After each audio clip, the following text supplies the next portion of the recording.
My name is Robert Williams. I'm 34, and I just came back from Afghanistan with scars that will never quite heal. I thought the hardest battles of my life were already behind me. I was wrong. When I stepped off that plane, all I wanted was to walk into my own house, shut the door, and finally breathe. But instead of peace, I found strangers living in my living room, sipping coffee like they owned the place. That's when I learned the truth while I was fighting for my country overseas. Emily Smith, the iron-fisted 52-year-old president of our HOA, had sold my house for $500,000, without my knowledge, without my consent, without even a shred of shame. She thought I was just a broken veteran with no fight left in me. What she didn't know is that my father is Joseph Williams, the commander of the Navy SEALs. And when you mess with my family, you mess with him too. Before I dive into how this war exploded on my own street, let me ask you drop a comment with your location and your time zone. I want to see where my fellow fighters are tuning in from. When I first bought that house, I thought I had finally claimed a piece of the American dream. It wasn't some sprawling mansion with golden gates or marble floors, but it was mine.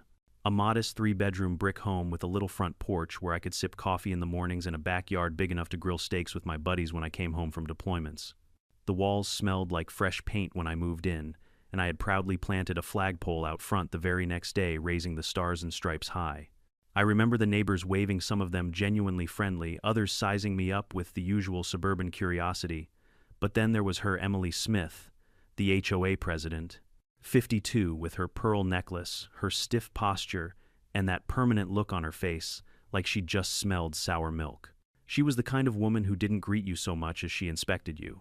From day one, she let me know in that thin smile and clipped tone that my property was under her rules. "You'll find we like things tidy here, Mr. Williams," she said, as if I had already committed some offense.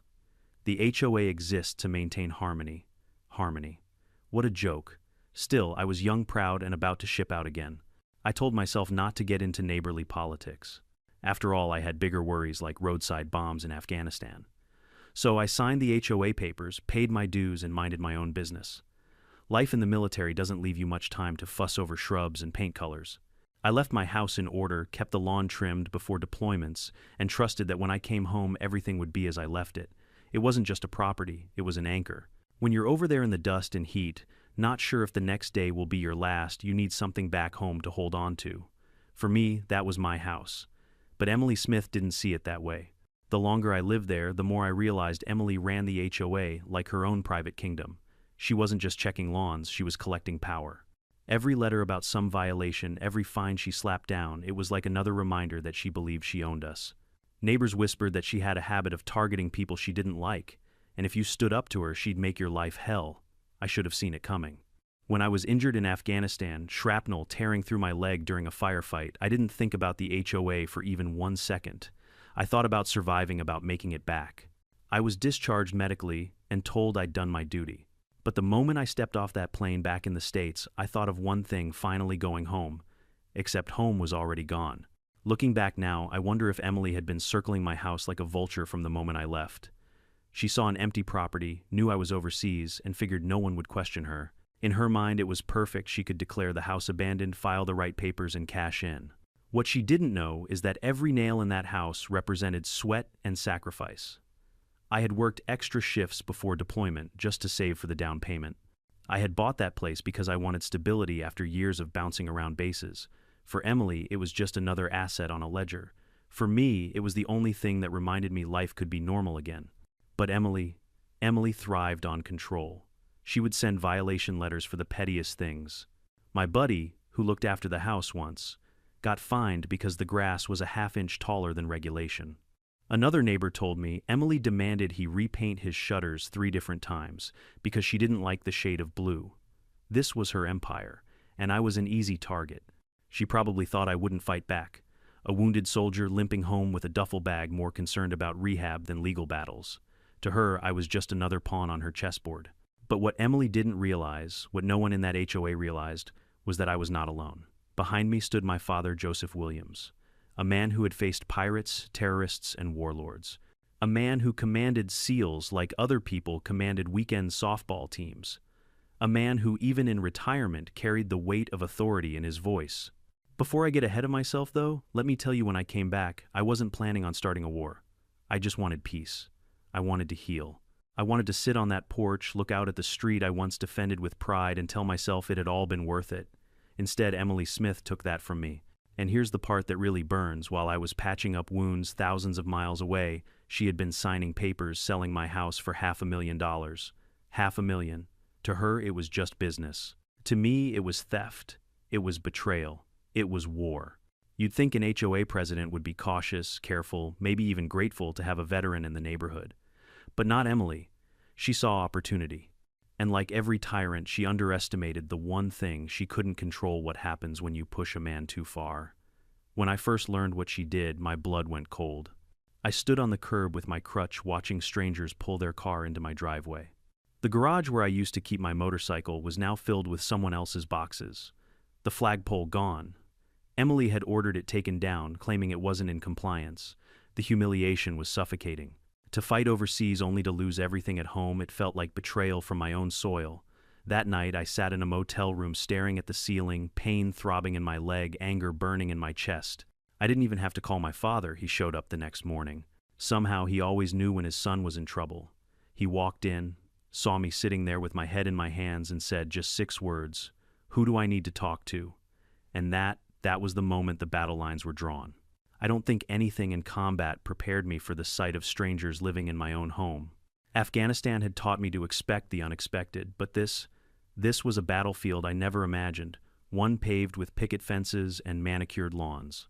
I limped up to my front steps that afternoon, duffel bag heavy on my shoulder, heart racing with anticipation. I could already picture myself dropping the bag by the door, collapsing into my old recliner, and breathing in the familiar smell of my place: wood polish, faint tobacco from the last cigar I smoked before leaving. But the door that should have been mine swung open to reveal a man I had never seen before. He wore khakis and a polo shirt like he'd just stepped out of a golf course brochure. Behind him, I could see a woman unpacking boxes in the kitchen, humming to herself. Their kids ran up and down the stairs, dragging toys across the hardwood floors I had paid for. "Can I help you?" the man asked, brows furrowed, as if I were the intruder. I froze. This is my house." The man gave me a confused look, then a tight smile. "I think you're mistaken, buddy. We bought this place last month. From the HOA." The words hit harder than shrapnel. I shook my head, my grip tightening on the duffel bag strap. "No, this is Robert Williams' house. My house." The woman peeked from behind him, whispering something in his ear. He stepped forward, blocking the doorway like a guard. "Look, I don't know what game you're playing, but we paid $500,000 for this. It's all legal. You need to leave. $500,000. My stomach dropped. The house I bled for, saved for, dreamed about, they had turned it into a cash transaction. I stumbled back onto the porch, eyes darting across the street, searching for some kind of explanation. That's when I saw her. Standing at the corner, clipboard in hand, smug smile stretched across her face like she had just won a battle without firing a shot. Emily Smith. She approached slowly, heels clicking against the pavement, every step deliberate. She had that self-satisfied smirk I'd seen a dozen times before, the one that said she was in charge here. "Robert," she cooed, her voice dripping with faux sympathy. "I didn't expect you back so soon." My jaw clenched. "What the hell did you do, Emily?" She tilted her head, feigning innocence. "You abandoned the property. HOA bylaws clearly state that after a certain period of neglect, we have the right to recover costs. We acted in the community's best interest." "Neglect," I barked, my voice echoing down the street. "I was serving in Afghanistan. I was wounded. That's not neglect, that's sacrifice." Her eyes flickered for a moment, but the smugness never wavered. "Rules are rules. You should have made arrangements." The board voted, and the sale was finalized. These lovely people are the new owners now. The lovely people peeked out from behind their doorframe, watching like nervous spectators. My heart pounded. This wasn't just about a house. It was about dignity, respect, everything I thought I had earned by wearing that uniform. "You stole my home," I spat. "You had no right." Emily folded her arms, pearls gleaming against her cardigan. "You signed the HOA agreement when you moved in. It's all there in black and white. If you want to challenge it, go ahead, but I'd save your energy. Veterans like you, well, let's just say the courts aren't very forgiving when it comes to neglectful homeowners." The way she said "veterans like you" with that slight curl of her lip, it was like a knife twisting in my gut. She didn't see a man who had risked his life. She saw a target, a nuisance, an obstacle to her little empire. I could feel the stares of the neighbors. Curtains shifted, doors cracked open. Some eyes held sympathy, others fear, and a few those loyal to Emily watched with thinly veiled satisfaction.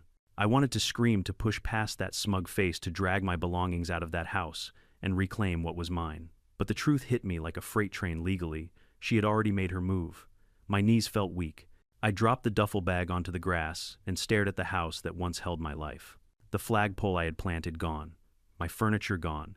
The sense of safety I had clung to during long nights overseas obliterated. Emily leaned closer, lowering her voice just enough for only me to hear. "You should move on, Robert. Start fresh somewhere else. This neighborhood has moved on without you." I swallowed hard, fists trembling at my sides. "You think you've won," I muttered. Her smile widened. "I don't think, Robert. I know." That night I checked into a cheap motel, my mind racing. I replayed the moment over and over, her smug face, the strangers unpacking their lives into my living room, the casual cruelty in her words. I had faced enemy fire, but this betrayal, this was personal. I lay awake, staring at the ceiling leg, throbbing with every heartbeat, until dawn broke. And that's when I realized I couldn't fight this battle alone. The next morning, as sunlight spilled through the motel blinds, there was a knock on the door. I dragged myself up, opened it, and there he was.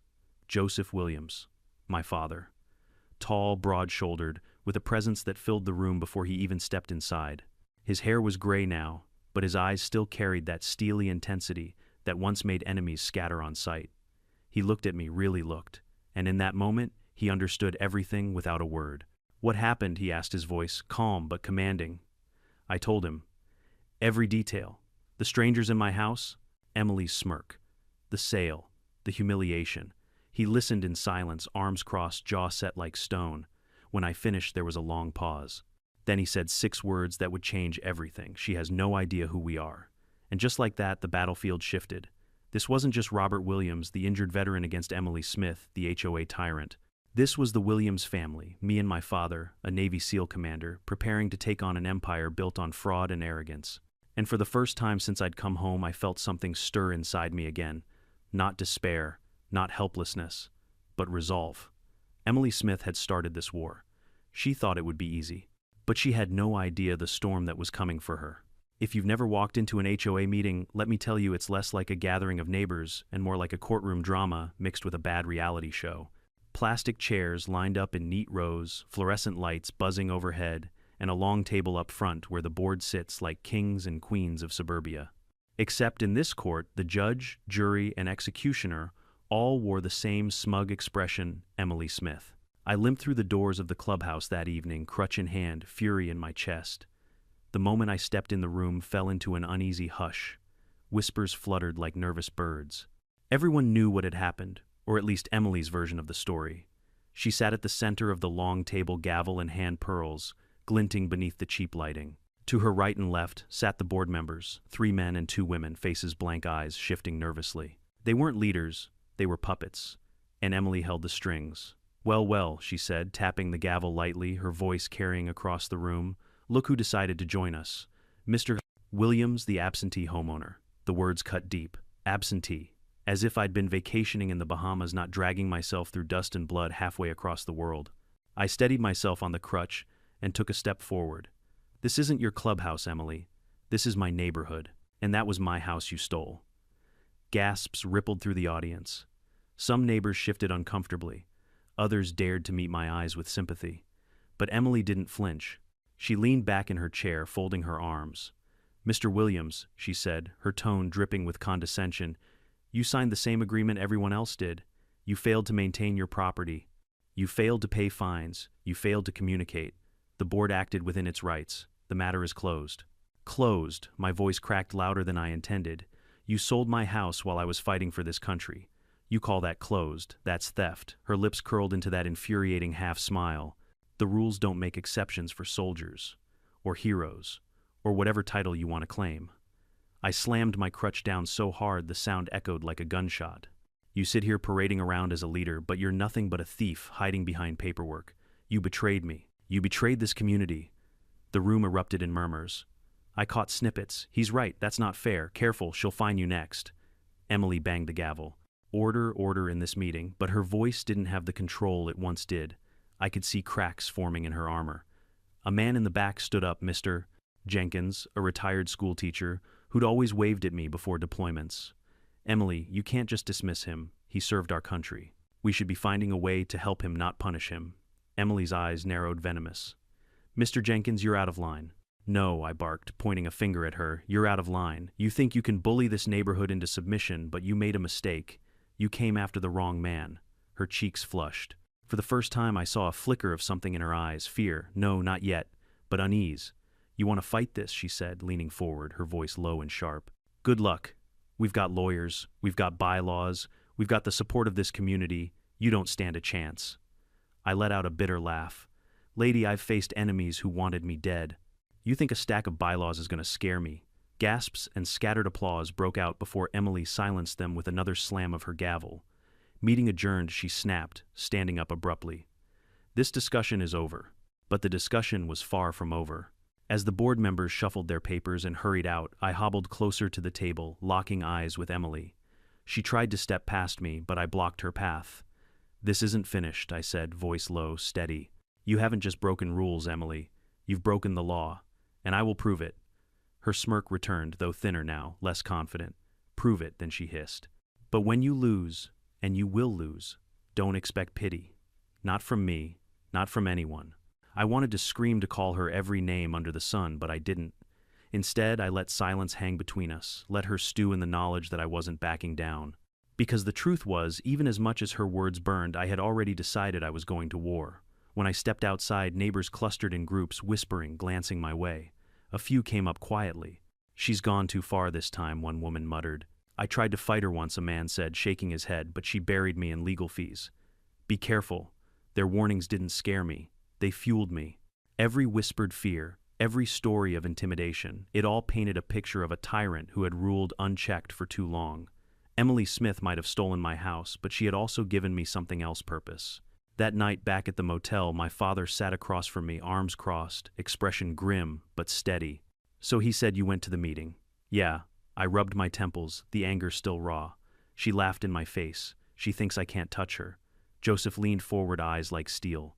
Then we'll show her she's wrong. His tone was calm, almost casual, but I knew that voice. It was the same voice he'd used to brief SEAL teams before missions. Quiet, controlled, but carrying the weight of absolute certainty. I looked at him, my chest tightening. Dad, this isn't a battlefield. This is paperwork, lawyers, bureaucracy. She's got it all locked down. He cracked the faintest smile.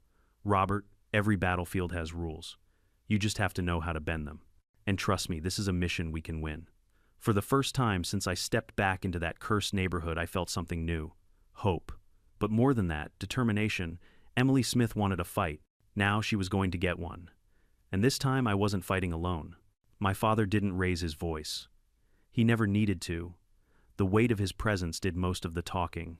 He closed the motel door behind him and gave the room a slow scan, the way men like him are trained to do: doorways, windows, sightlines, exits. Then he looked at me, and all that tactical calculation softened into something else, a father counting the new scars on his son. Tell me everything from the top, he said. I did. Not because I wanted to relive it, but because I owed him the full picture. The strangers in my living room. The way the kids' laughter bounced off the hardwood I'd paid for. The smirk on Emily Smith's face. The HOA meeting, the gavel, the pearl necklace that flashed every time she belittled me. The word absentee still rang in my skull like a taunt. He listened without interruption, hands folded back, straight eyes pinned to me. When I was done, he leaned forward, elbows on his knees. She moved fast, he said. Faster than a civilian usually moves. That means preparation. Paperwork lined up ahead of time, and if she set a trap, she got sloppy somewhere. You think it's a trap, I think it was a plan. He let that sit there for a beat. Our plan will be better. He pulled a small notebook from his jacket and clicked a pen. In neat, blocky handwriting, he wrote 3 words across the page: time, money, authority. Any operation, he went on, tapping each word with the pen. You map the terrain. What's her time horizon? Where's her money flowing? And who gave her the authority she claims to have? Once we map that, we create pressure points. We press. She cracks. Something in me steadied. My father wasn't just a man in a uniform with a chest full of ribbons. He was a strategist. He didn't come to shout at a meeting or bang on doors. He came to win. We started with time. How quickly had the HOA moved to declare my property neglected? Dad asked for dates, letters, any notices I'd received downrange. I had a folder of mail that had been forwarded to base. Half of it arrived late or out of order. We spread the envelopes across the motel desk like a battlefield map. He built a timeline the day I deployed. The last time my friend mowed the lawn, the first letter about minor violations, the creeping fines, the final notice, and neatly circled the date of the sale. It's compressed, Dad said. Too compressed. They rushed. Next money. If you want to know what happened, follow the cash. We didn't have subpoena power yet, but we had common sense and a community that had been squeezed for years. Dad called 3 neighbors he knew by name from barbecues and garage chats back when my leg didn't ache in the rain. Mr. Jenkins answered on the first ring and came by with a shoebox full of HOA receipts he'd saved out of pure spite. A young couple, from 2 streets over, brought their violation letters and a spreadsheet the wife had built to track random fees. A widower with a careful manner and a tremor in his hands showed us his check stubs and the note Emily had left on his door telling him to repaint his fence to a community-approved taupe. Dad laid the papers out in rows. Look at the dates, he said, right before your house sold fee revenue spikes. And these landscaping emergencies, 3 in a month suspicious. We made copies at the motel front desk. The clerk, a sleepy guy with a crossword puzzle, watched us run page after page. Bad breakup, he asked. Something like that, I said. Finally, authority. Emily kept saying the bylaws. Fine. We would read every line. I printed the governing documents from the HOA website, their amendments, and the so-called abandonment clause. She waved like a talisman. Dad and I sat at the tiny motel table brewing coffee strong enough to wake the dead, and we read. My father traced paragraphs with his finger circling phrases in red material, breach notice, and cure due diligence, good faith. Every clause was a landmine if you didn't know where to step. He knew. She skipped steps, he said. A lot of steps. There's a due notice standard certified mail posted warning opportunity to remedy. They mailed notices, sure, but these postings, where's the photographic proof? Where's the board vote minutes? Where's the valuation? And this sale price was there, an independent appraisal. Emily said they followed the rulebook. Then, let's ask to see their bookmark. We set our first objective: secure the paper trail. Without the board minutes, contract, and appraisal, Emily's confidence was a costume. Dad drafted an email for me. Calm, surgical, no threats, just requests for records under state nonprofit and HOA statutes. He spiced it with citations that read, like latitude and longitude. Section this subsection, that as a member requesting inspection of records. He CC'd the property management company, the HOA council's generic address, and this part was pure Dad, the city council liaison he'd met at a charity event 3 years earlier. Make them understand the audience is bigger than this cul-de-sac, he said. We needed a lawyer. Not just any lawyer, a nasty HOA litigator who'd seen this play before. Dad called a former JAG buddy who returned the favor by referring us to a woman named Alicia Park. She had a reputation for flaying boards that played fast and loose. We met her the next afternoon in a small office that smelled like paper and victory. She wore no pearls, no pretense, only a sharp suit and sharper eyes. She listened, then asked one question: do you have documents? We slid the copies across her desk. She flipped through, stopping at the timeline at the abandonment clause at the fee spikes. Her eyebrow arched. This smells, she said, and I have a nose for rot. She scribbled a list. We'll file a preservation letter today. If they lose anything after this, it's spoliation. We'll also seek a temporary injunction to freeze any further transfer of title. She looked at me. I can't promise speed, but I can promise pressure. Apply it, Dad said. Alicia smiled. I live for it. That evening, pressure started to hiss out of Emily's kingdom like a punctured tire. The management company replied with a polite delay. We are assembling the requested records. Translation scrambling. The HOA's council sent a curt note. All actions complied with the bylaws. Alicia, in reply, CC'd a longer list of statutes and a judge's name like a loaded chamber. Then came the cracks. A member of the board, Derek, a man I'd barely noticed behind Emily's shadow, called from a blocked number. His voice shook. I never voted to sell your house, he said. Emily said we were just discussing options. Next thing I know, the minutes say board unanimously approves. I didn't sign that. Will you say that in writing? Alicia asked on speaker. A long pause. If I do, she'll ruin me. She has something on all of us.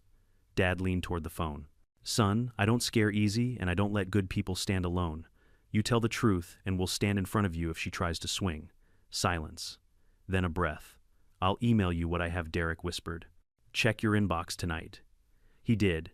Meeting agendas with handwritten additions.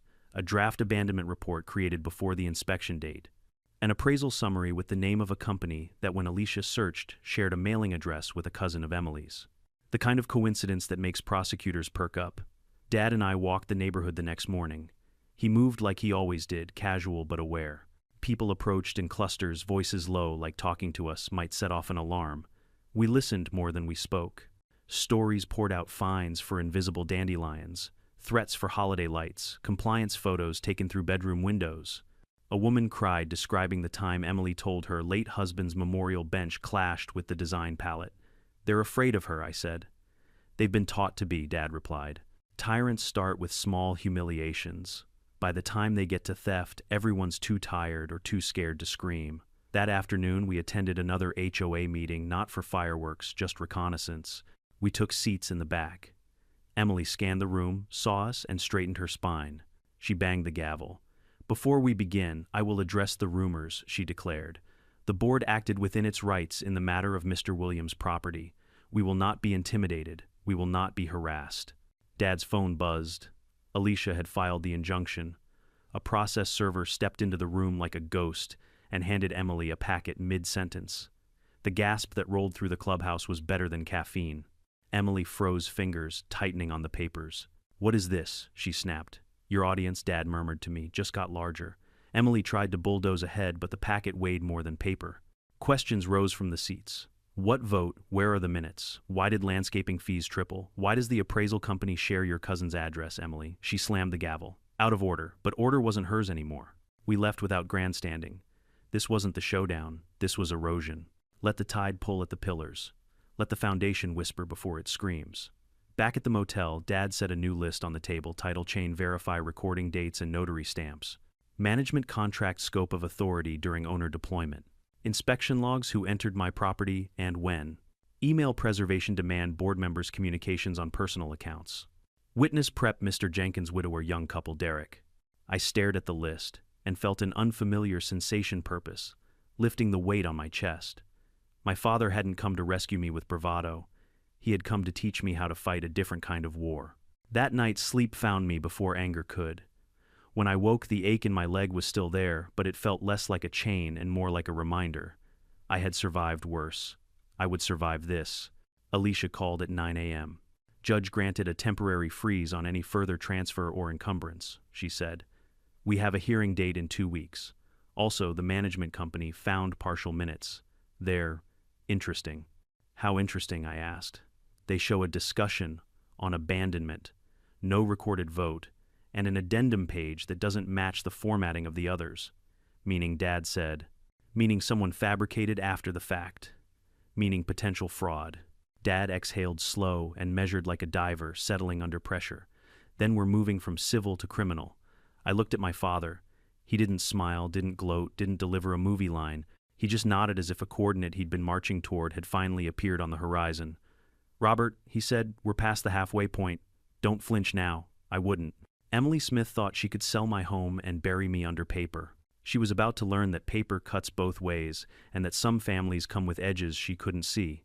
The war had started on my street. Now it was heading to a courthouse.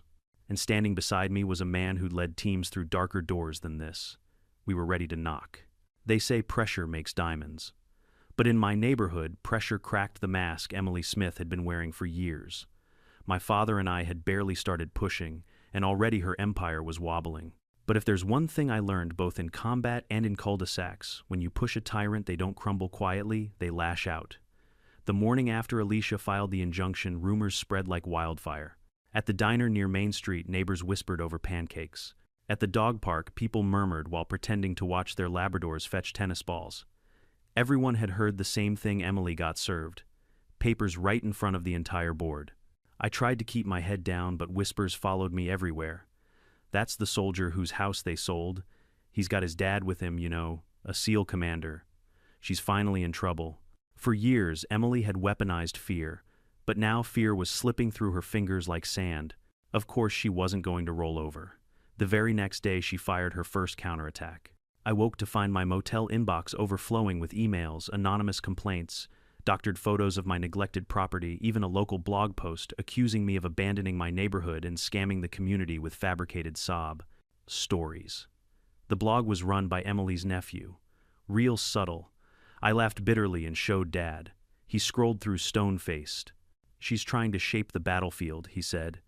Narrative control. Psychological Ops Suburbia Edition. So she's running a smear campaign. He nodded. Then we run counter-intel. That afternoon we invited Mr. Jenkins, the young couple, and the widower to the motel. We ordered pizza, spread the documents on the bed, and let them talk. One by one, they recounted their stories, overcharging intimidation fines for imaginary violations. We recorded everything with their consent. Alicia's paralegal stitched the testimonies into affidavits. By evening, I had something Emily couldn't erase, voices louder than hers. But she wasn't finished. That week, a police cruiser rolled up while Dad and I walked to the clubhouse. The officer, a young guy with a nervous mustache, asked for my ID. We got a complaint, he said, not meeting my eyes. Something about trespassing threats. I handed over my veteran's ID, calm but seething. Let me guess, filed by Emily Smith. He hesitated, then muttered, Look, between you and me, half the department's tired of her calls. But we gotta respond. Dad stepped in his presence like a shadow falling across the sidewalk. Officer, my son's fighting this through the courts. He's not trespassing. And if you're being used as a pawn in a civil dispute, you might want to tell your sergeant before this makes headlines. The officer's ears reddened. Understood, sir. He handed back my ID and drove off embarrassed. Dad didn't smile, didn't gloat. He just said, She's desperate. Desperation leaves trails. He was right. The trails showed up in the records Alicia had subpoenaed. Buried in HOA financial statements was a line item labeled consulting fees. The payee, a shell company with no employees, traced back to, wait for it, Emily's brother-in-law. Hundreds of thousands of dollars funneled out over the years. She wasn't just greedy, Alicia said. She was running this HOA like a personal ATM. I felt anger boil in my chest, but this time it wasn't helpless rage. It was fuel. Proof that Emily wasn't untouchable, no matter how many pearls she wore or bylaws she waved. Meanwhile, whispers in the neighborhood grew louder. People stopped avoiding me on sidewalks. A man I barely knew slipped me a folder of newsletters Emily had doctored to cover missing funds. A teenager handed me a USB drive his mom had hidden emails between Emily and her cousin the appraiser. Dad called it community intelligence. I called it hope. Emily, of course, escalated again. She sent out a mass HOA email accusing me of terrorizing neighbors, implying that my military service had left me unstable. Reading it felt like being gut-punched. I had risked everything for my country, and now she painted me as a threat to my own community. I almost snapped. Almost fired back with a fiery reply. But Dad stopped me. Don't fight mud with mud, he said. Let her bury herself. He was right again. Alicia forwarded the email to the judge as evidence of defamation and retaliation. It was the legal equivalent of Emily handing us ammunition. 2 nights later, we staged what Dad called a visibility exercise. I called it a barbecue. We rented the pavilion at the local park, invited every neighbor who'd ever been steamrolled by Emily, and told them to bring food. What started as a small gathering turned into half the neighborhood. Kids played frisbee. Adults shared stories. And I, Robert Williams, the guy Emily had tried to brand a pariah, stood on the picnic table and told the truth. I didn't rant. I didn't scream. I just laid out the facts. My service, my injury, my home, the fraudulent sale. And then I introduced my father, not as a SEAL commander, not as some mythical figure, but as Joseph Williams, a man who believed in community. When I finished, the applause wasn't thunderous. It was steady, real. Enough to shake Emily's foundation.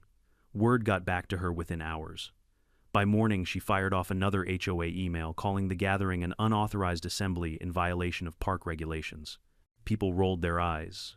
For the first time, her threats sounded hollow. Dad leaned back in his chair, sipping coffee, and said, She's losing control of the narrative. Next step is escalation. Cornered animals bite. He was right. Emily doubled down. She filed a restraining order against me, claiming I had menaced her during the last HOA meeting. The judge dismissed it in under 5 minutes. Alicia nearly laughed in court. Still, the message was clear. Emily would burn every bridge, bend every rule, and sling every accusation to keep her throne. That only made us push harder. We filed a motion demanding full board emails, not just the cherry-picked minutes they had handed over. Alicia subpoenaed the appraisal company. Dad drafted sworn statements for every neighbor who had evidence of fraud. We weren't just building a case, we were building momentum, and Emily could feel it. One night, as Dad and I walked back from the mailbox, a car slowed near the curb. The window rolled down, and Emily herself leaned out, face pale under the streetlight. "You think you can destroy me," she hissed. I stopped cold. "No," I said, voice steady. "You did that yourself." Her eyes narrowed, mouth twisting. Then she sped off, tires squealing. Dad watched the taillights fade. "She's cracking," he said. And when cracks spread, walls fall fast. I wanted to believe him. And as I looked at the pile of evidence stacked higher each day, I started to. For the first time since I came home, I didn't feel like a man stripped of everything. I felt like a soldier again, not on foreign soil, but on the home front, fighting a war of paperwork, neighbors, and stubborn justice. The difference was, this time I wasn't carrying the rifle alone. And Emily Smith, she had no idea that the storm gathering around her was about to break wide open. The night of the final HOA meeting felt like waiting on a tarmac before a jump. Windless, quiet, heavy with the kind of stillness that means everything's about to move. The clubhouse parking lot overflowed onto the street. Headlights pointed at the doors like stage lights. Neighbors clustered in nervous circles. People I'd never met pressed my hand and whispered, "We're with you." I nodded, steadying my breath the way I had before doors came off hinges overseas. Inside the room looked different from the first time I'd hobbled in alone. 2 local reporters had set up tripods along the back wall. A patrol sergeant stood near the exit with 2 officers, arms folded, neutral but attentive. And to one side, a woman in a navy blazer with a courthouse badge, an investigator from the district attorney's office, scribbled on a legal pad as she scanned the crowd. There was a crackle in the air that felt like electricity finding ground. Emily Smith sat at the center table, shoulders squared, pearls perfect, smile brittle. Her board flanked her like cardboard cutouts. She rapped the gavel with too much force. "This meeting will come to order," she announced. "We will begin with the treasurer's report. There will be no discussion of ongoing litigation." A murmur rippled. My father, seated beside me, didn't move. He rested one hand on a thin accordion folder, the kind I'd learned to respect in the last month more than I'd ever respected in M4. Alicia sat on my other side, calm and coiled. Emily's treasurer, a gaunt man who blinked too often, stood and started reading numbers that even he didn't sound like he believed. Landscaping, security, consulting, he coughed. All routine. The DA investigator lifted her eyes. The patrol sergeant shifted his weight. Alicia stood. "Point of order. As counsel to Mr. Williams, I'm invoking the member right to examine records pertinent to the treasurer's report. We've requested board minutes, contract authorizations, and appraisals for the sale of 118 West Ash, the Williams property. We've received partial minutes only. Tonight, for the record," she nodded toward the camera lights, "we'll present what the HOA has not."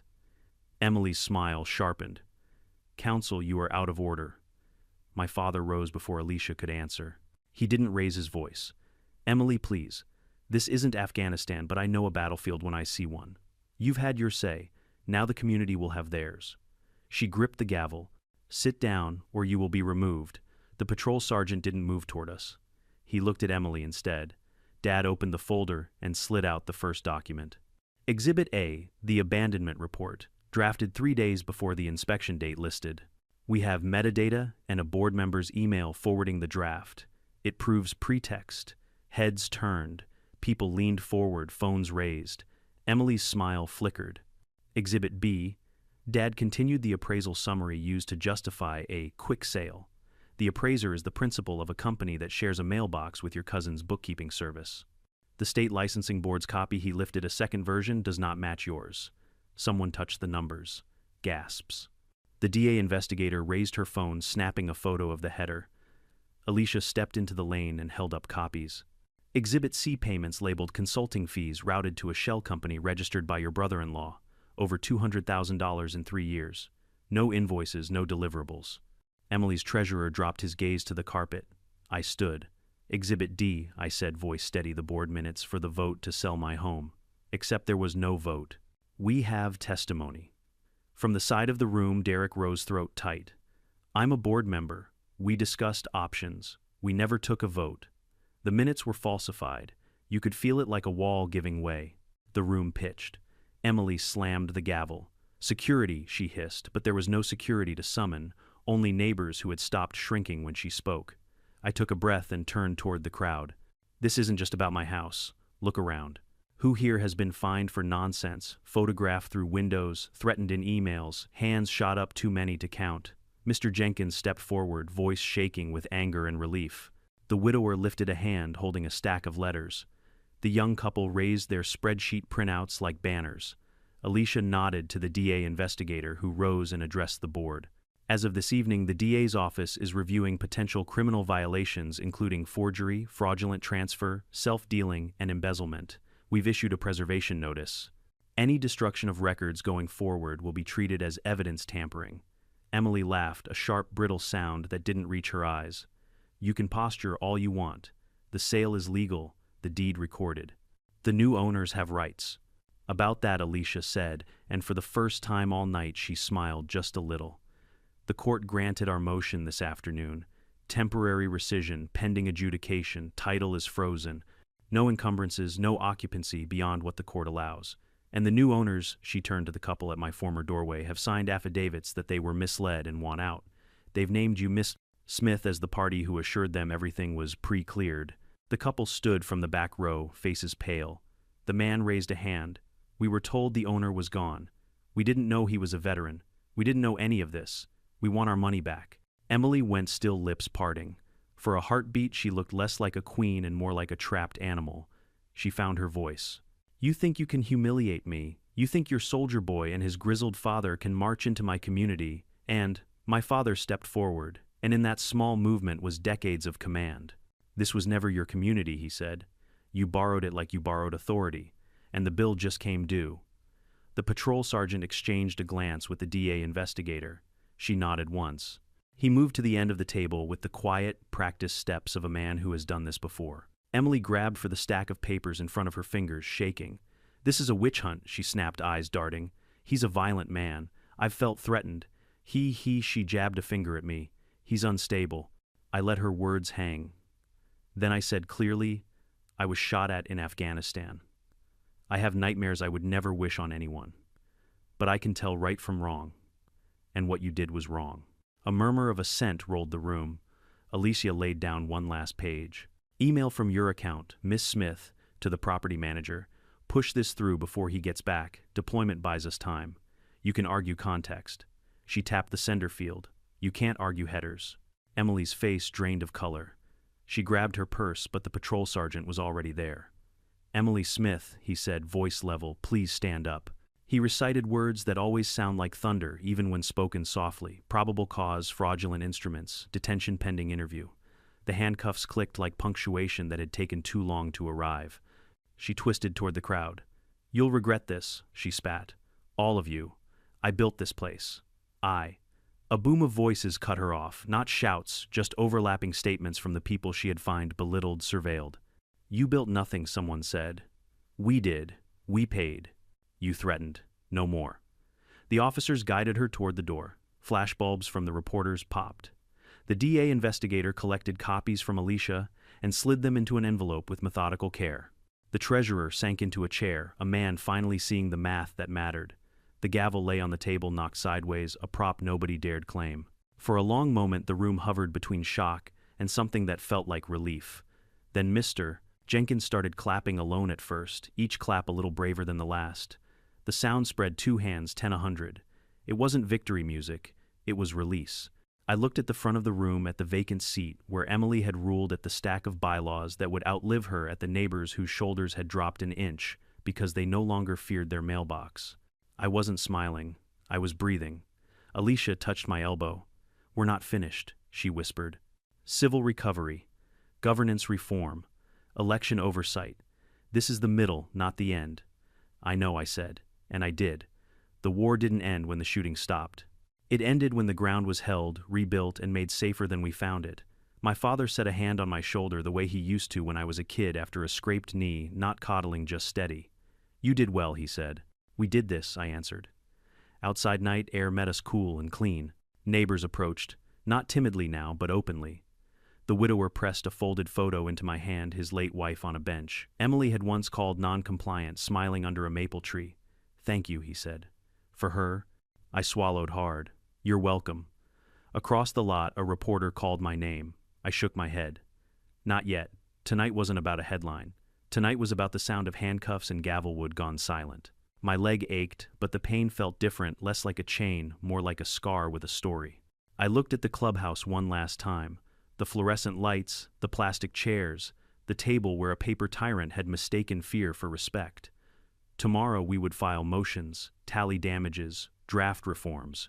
Tonight we walked back through a neighborhood that felt a little bit more like home. The wind shifted. Somewhere a flag tapped its pole.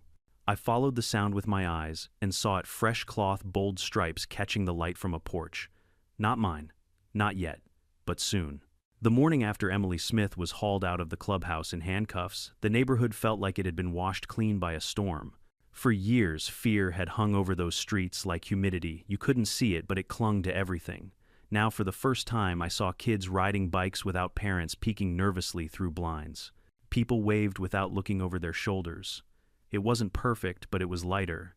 For me, though, the war wasn't quite over. Emily's arrest had frozen the fraudulent sale of my house, but my home wasn't just handed back overnight. Legal gears grind slowly, and she had built a web of paperwork thicker than spider silk.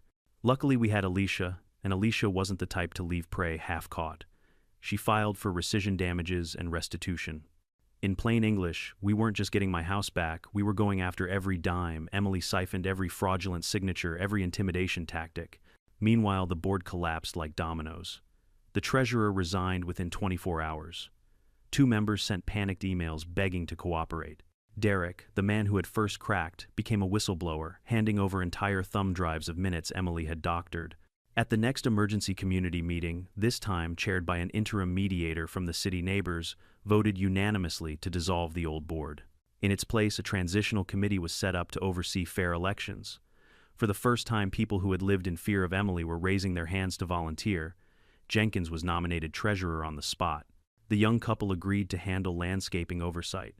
Even the widower with the non-compliant bench offered to run compliance, joking that at least he'd do it with compassion. And me, they offered me a seat. I shook my head. I didn't come back to be in charge of anyone. I just wanted my home. But the truth was, it felt good to know I had the choice. That was a freedom Emily had tried to strip from everyone. The civil case moved swiftly. Alicia built it like a fortress fraud breach of fiduciary duty, unjust enrichment. Piece by piece, she stacked evidence until even Emily's own attorney advised settlement. Facing criminal charges, civil penalties, and neighbors lining up to testify, Emily caved. The court awarded me not just the return of my house, but a sizable judgment for damages and emotional distress. The new owners were reimbursed from the HOA's insurance fund, and they moved on without a fight. My flagpole went back up within a week of the ruling. The first night I slept again under my own roof. The air smelled faintly of fresh paint from the repairs. I lay in my recliner, leg throbbing but heart steady, listening to the house creak and settle like it was welcoming me home. Emily Smith, meanwhile, lost everything. Her assets were frozen, her brother-in-law's shell company investigated, her cousin's appraisal license suspended. Neighbors who once trembled at the sight of her SUV now shook their heads and muttered. She thought she was untouchable. She went from queen bee to cautionary tale in a matter of weeks. One afternoon, standing on my porch, I saw Joseph watching me from the sidewalk. My father, the man who had stared down warlords who had commanded SEALs through hell and back, now just nodded at the sight of me in my chair, coffee steaming, flag waving. "You held the ground," he said simply. I smiled. Couldn't have done it without backup. He gave the faintest grin. That's the thing about Williams' men. We don't fight alone. Life in the neighborhood slowly normalized. Fines dropped to sensible levels. Meetings became actual discussions, not coronations. The bench memorial stayed freshly repainted by volunteers. Holiday lights sparkled without threats of citations, and people started calling the place what it always should have been, a community. As for me, I still carried the scars, visible and invisible. But my home was no longer a symbol of what I'd lost. It was proof of what we could take back. Proof that even when you've been beaten down, underestimated, written off, you can rise. Because Emily Smith thought she could sell a soldier's house while he was bleeding in a desert halfway across the world. She thought she could bury me under bylaws and signatures. She thought my injury made me weak, my absence made me powerless. But she forgot one thing. I wasn't just a soldier. I was Robert Williams, son of Joseph Williams, SEAL commander. And when you mess with a man like me, you mess with my father too. And no HOA tyrant on earth survives that kind of mistake. This story may sound like a suburban soap opera, but to me, it was a reminder carved deep. Never let anyone convince you that power makes them right. Emily Smith built her throne on fear and paperwork. She thought control meant ownership. But in the end, she learned that truth, resilience, and solidarity can topple even the most smug tyrants. When I stood on that porch, watching strangers unpack their lives into my living room, I felt broken. I thought I had nothing left to fight with. But then I remembered something my father had always said: son battles are won long before the first shot. They're won in preparation, in persistence, in never backing down. We all face Emily Smiths in life. People who think they can intimidate, cheat, or bully their way through. And maybe we can't all call in a SEAL commander for backup. But we can stand together. We can speak the truth when others whisper. We can refuse to let injustice sit comfortably. So here's my lesson: don't fight alone, and don't give up just because the other side looks bigger. Paper tyrants crumble faster than you think when light shines on them. If you've ever fought an HOA, a bully, or someone who thought they were untouchable, drop a comment below. I want to hear your story. And if you haven't yet, hit that subscribe button. Because trust me, you won't want to miss the next battle.